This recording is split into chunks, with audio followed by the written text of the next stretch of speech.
Yes, sir. Pero di ako G. J ako. J-O-N-E.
Congratulations once again, Jose Maria Hospital!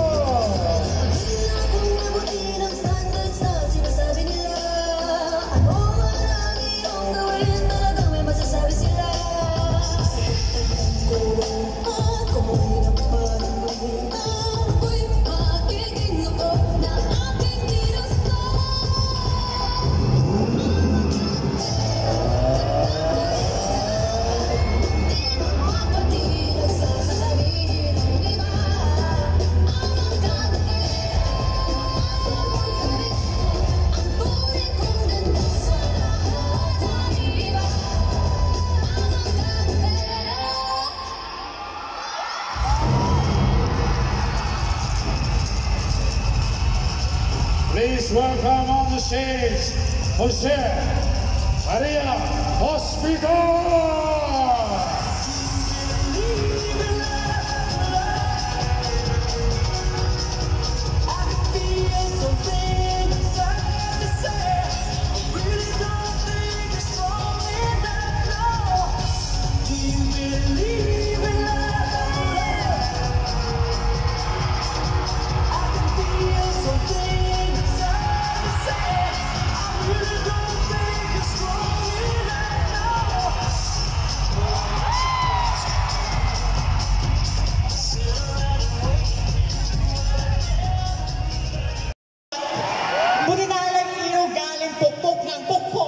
Sa mukmuk ng mukmuk sa pangarap, sundok ng sundok!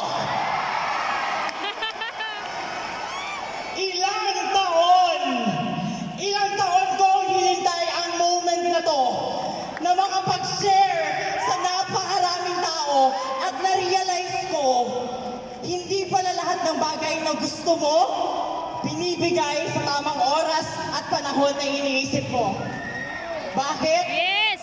Kasi mas maganda ang timing niya.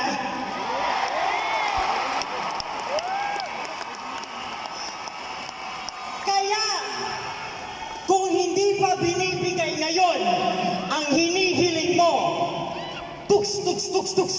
Oh, kalma. Kalma. Pinakaunang event ko sa kumpanya na to, nasa Gen Ad ako.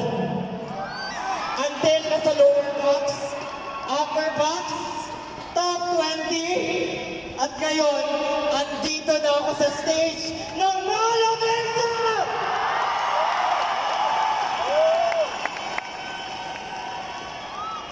Kaya, hayaan niyo akong magsimula ng isang salita na grabe talaga yung meaning sa akin.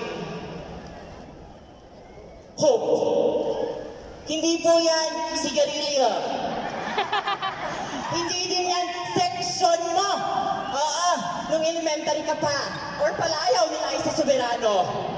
But yan ho ang pinaramdam sa akin ng kumpanya na to. Hope. Pag-asa. Sa mga hindi pa po nakakakilala sa akin, ba't niyo ako kilala? Wala kang internet. What's up guys? I am Johnny Hospital, that's J-O-N-I-E. I am the original Bisaya YouTuber, the queen of breaking records, and your pambansang munyeka. Galing po ako sa lungsod ng Hingongog City. Isang probinsyana at anak ko ako ng isang OFW. Hindi ko alam ng lahat, ako ho ay isang mama's boy. Nakakahiya naman sa boy. Boy? Girl. Pero parang boy. Pero parang girl. Final answer, boy. Ang mama ko ho ay may 4 na anak. But when I was 6 years old, kailangan niya ibang bansa para matustusan kami and she can provide for us and also to search for greener pastures. Kung alam ko lang na greener pastures pa lang hinahanap na niya. So nabinigyan ko lang siya ng Bermuda grass. Diba? Pero it is because of that fact that my mom was an OFW that pinalaki ho ako bilang isang achiever. Bakit? Because hashtag I wanna make my mama proud. Yes! And when I was in high school, I graduated 4th of my class. Ito ho yung pruweba na 4th ako. Sa makikita nyo ho sa picture, gandang hindi mo inakala. Pero sino ba yung katabi ko dyan? Yung nasa center ho, yan ho ang first love ko.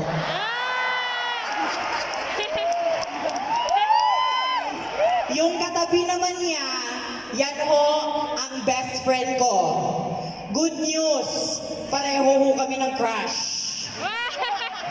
Bad news, yung crush namin may ibang crush. Si Febby Cates. So kung nanonood ka, Febby Cates, isa sa mga regret ko talaga, hindi kita nasabunutan sa high school. Char lang, move on. Nung nag-college po ako, nag-aral ako sa MSU IIT, Mindanao State University, Iligan Institute of Technology. At kurso ko ho, Bachelor of Science in Super Science. Major in Watch Me Whip, Watch Me Nene. Char lang, I graduated Bachelor of Science in Business Administration, major in Business Economics, cum laude.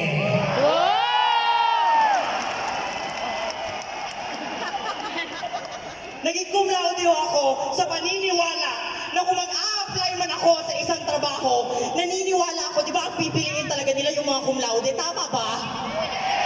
Eh sabi ko, kailangan kong galingan. Bakit? Alam ko yung feeling eh. Alam ko yung feeling ng hindi pinipili. Na ginawa mo na ang lahat, hindi ka pa rin pinipili. But during my OJT, I realized, ayoko magtrabaho. I don't want to be a corporate slave. At dahil doon, nag-decide ho ako na pumasok sa YouTube. Eto na! Dito ako kilala ng mga tao. Kilala nila ako as the Belinda of BJ Serie. Kasama ko ang mga kapatid ko na sila Junalu at Madam Ceci. At andito ko sila ngayon nanonood sa akin. Ate and Abing. Sinipag lang ko kami sa pag-video because we wanna raise the humor ng mga Bisaya. Sino dito yung mga Bisaya?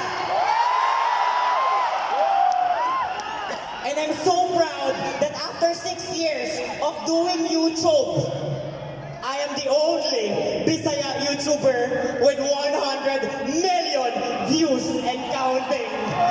Para sa mga Bisaya, para po sa inyo to. But at that time, it doesn't mean ako may 1 million views ka, may 1 million pesos ka.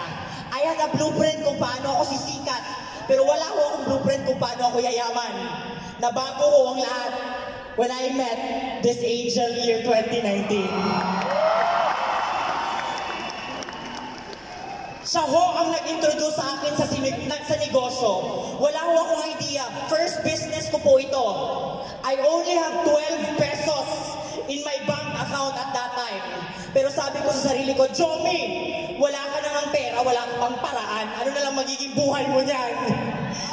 So hinanapan ko po ng paraan.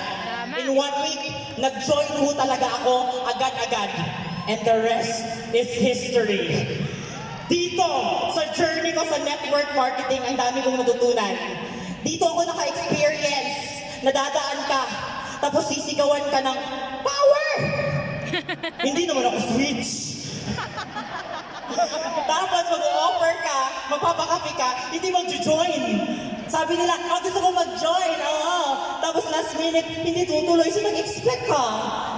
Pero dito sa network marketing, ang dami kong natutunan. Dito ko na-realize to see the good in everything. Yes! Na makita ang yes sa bawat no. Ang stay sa bawat go. Ang high sa bawat low. Dito ko nakita at natutunan to always do my best in everything. Kasi sabi sa akin ng mentor ko, tignan mo ang own mo na lane, own pace, own race. I am in competition with no one because I have no desire to be better than anyone else. I just want to be better than who I was yesterday. Sabi sa akin ng creator of legends, ang pagiging masaya, inuugali. And with that happiness, sabi sa akin ng Empress, send it with love and light. At yun yung naging guiding principle ko. 2 tao na humubog sa akin sa industriya na to. Sila ang nagpakita sa akin kung gaano ka-importante ang kultura at ang community na nasan ka. Because behind every successful person is an amazing support system. Yes. Elite's Empire. Salamat. Maraming salamat. And with that, tumuloy ho ako sa negosyo. And I'm so proud to say that after 7 months, I hit my first million. After 1 year, nalabas ko na ho yung pinakauna kong sasakyan. Before ako nag-empowered ko, sabi hindi ako marunong mag-drive, girl. Pero pinakaunang sasakyan was a sports car. Dito din ako naka-experience ng 1 million check. At dati, pinifeel ko lang na ako na yung next. Kaya kung ramdam mo na kung ikaw na next ngayon, isigaw mo!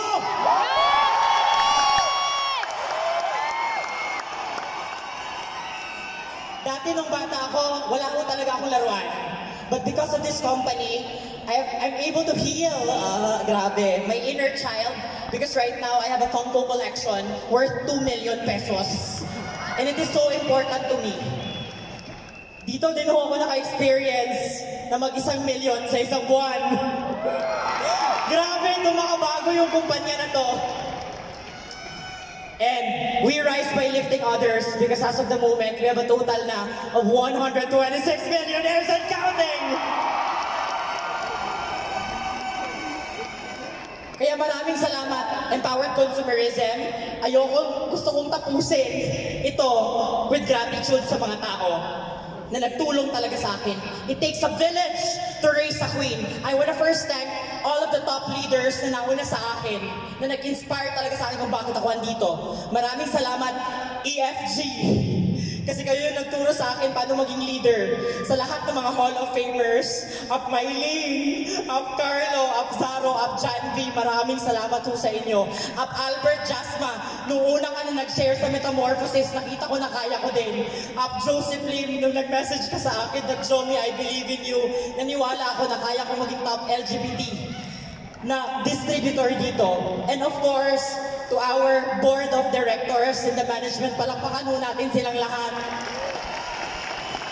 Sir Arnel, Sir Jurgen, Sir John, maraming salamat ho. And of course, thank you so much to the heart of Empowered Consumerism. You're truly that because you give me a mother's touch. I love you so much, Dokoni.